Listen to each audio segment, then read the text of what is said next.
तो ठंड बहुत ज़्यादा पड़ रही है और मैंने बाहर के कुत्तों के लिए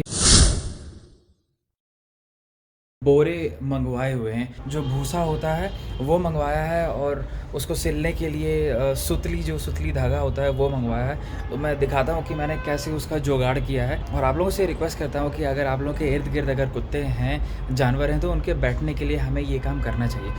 ये रहे 2 बोरे और इसके अंदर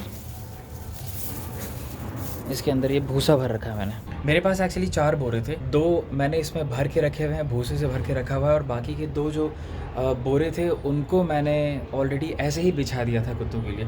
उसको सिलने के लिए एक पिन है, ये वाली। सिलने के बाद ये बैठने का हो जाएगा, लेटने का हो जाएगा, इसमें कुत्ते आराम से बैठ सकते हैं। एक वहाँ पर वो भी पड़ा, उसको भी सिलना। इन दोनों को सिल लेता हूँ, बाहर जाऊँगा और जहाँ पर कुत्ते होंगे इक्के दुक्के वहाँ पर इनको जाके बिछा दूँगा, इन दोनों को।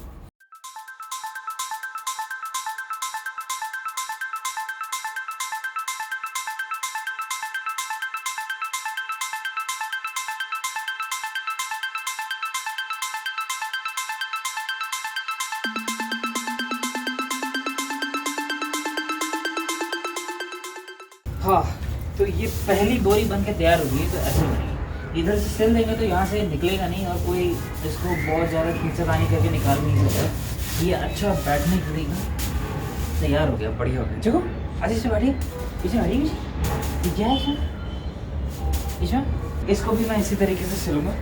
पराल है, ये भूसा जैसा जो है ये, अगर ये आपको मंगवाना है, मुझे इधर कहीं मिला नहीं तो मैंने अपने माली को बोला था लाने के लिए, और ये मुझे थोड़ा महंगा पड़ गया। दिल्ली NCR के इर्द गिर्द कहीं होते हैं जहाँ पर खेत हुए थे, वहाँ पर आपको बहुत आसानी से मिल जाएगा, वहाँ से आप उठा सकते हैं। अगर आप लोगों के पास टाइम होता है थोड़ा सा भी, ज़्यादा इसमें टाइम स्पेंड नहीं करना होता है, बड़े आराम से 10 से 15 मिनट का काम होता है। इसको करने के बाद आप इसको बिछा दिया कीजिए। हमेशा ध्यान रखिए कि ठंड सिर्फ इंसानों को नहीं लगती है, ठंड जानवरों को भी लगती है। तो ये मैंने दोनों बना के रख दिए हैं। अब देखता हूँ जब मुझे टाइम मिलेगा आधे 1 घंटे में, या नहीं तो कल जहाँ पर कुत्ते होंगे वहाँ पर मैं जाके इसको रख के आ जाऊँगा। रास्ते में अगर हम लोग को कुत्ते मिलते जा रहे हैं ना, तो हम कुत्तों को अंडा देते जा रहे हैं। कल कुछ अंडे बच गए थे क्योंकि बहुत सारे कुत्ते नहीं मिले थे, 2-3 एक कुत्ते ही मिले थे, तो उनको दिया था हमने। 5-6 अंडे बॉयल किए थे, तो बाकी के 3-4 अंडे बच गए थे। तो आज हम लोग शाम में निकले हैं, मतलब ये अगला दिन है, और जो रास्ते में कुत्ते मिल रहे हैं उनको हम अंडा देते जा रहे हैं। अच्छा, मैं आपको एक अंकल जी से मिलाता हूँ जो रजाई बुनते हैं, यहीं पर जनकपुरी में रहते हैं, उनकी दुकान यहीं पर है, दुकान भी दिखा दूंगा। और वो कुत्तों के लिए रोज़ सवेरे शाम दूध डालते हैं। 2 कटोरियाँ रखी हुई, उसमें आप ही दूध डालते हो? वो हम डालते हैं। अच्छा, सवेरे शाम रोज? शाम। अच्छा, 1 किलो दूध डालते हैं। 1 किलो दूध डालते हो? बहुत बढ़िया। 4 ब्रेड। अच्छा, और खाना 1 किलो दूध। 1 किलो दूध सुबह बताएं, और 4 ब्रेड 1 किलो दूध शाम को बताएं। हाँ, की दुकान है, ये नहीं कि सिर्फ बिजनेस कर रहे हैं, हाँ। सोसाइटी के लिए भी काम कर रहे हैं। तो अंकल जी यहीं पे बैठते हैं। ये अंकल जी की दुकान है, बंधना हैंडलूम स्टोर करके, और रजाई वजाई का काम भी यहीं पर होता है। और सिर्फ काम ही नहीं करते हैं, काम के अलावा कुत्तों का ध्यान रखना, जानवरों के बारे में सोचना बहुत बड़ी बात है।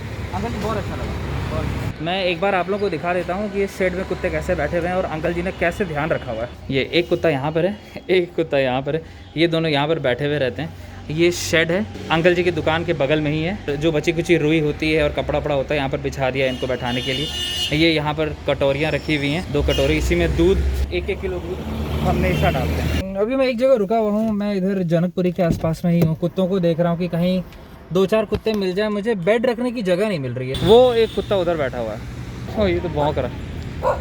कुत्ते हैं, गाड़ी के अंदर बैठ जाते हैं। ये तो बैठ जाता है बस में। अंकल जी लोग हैं यहाँ पर, ये कह रहे हैं कि बस में बैठा लेते हैं।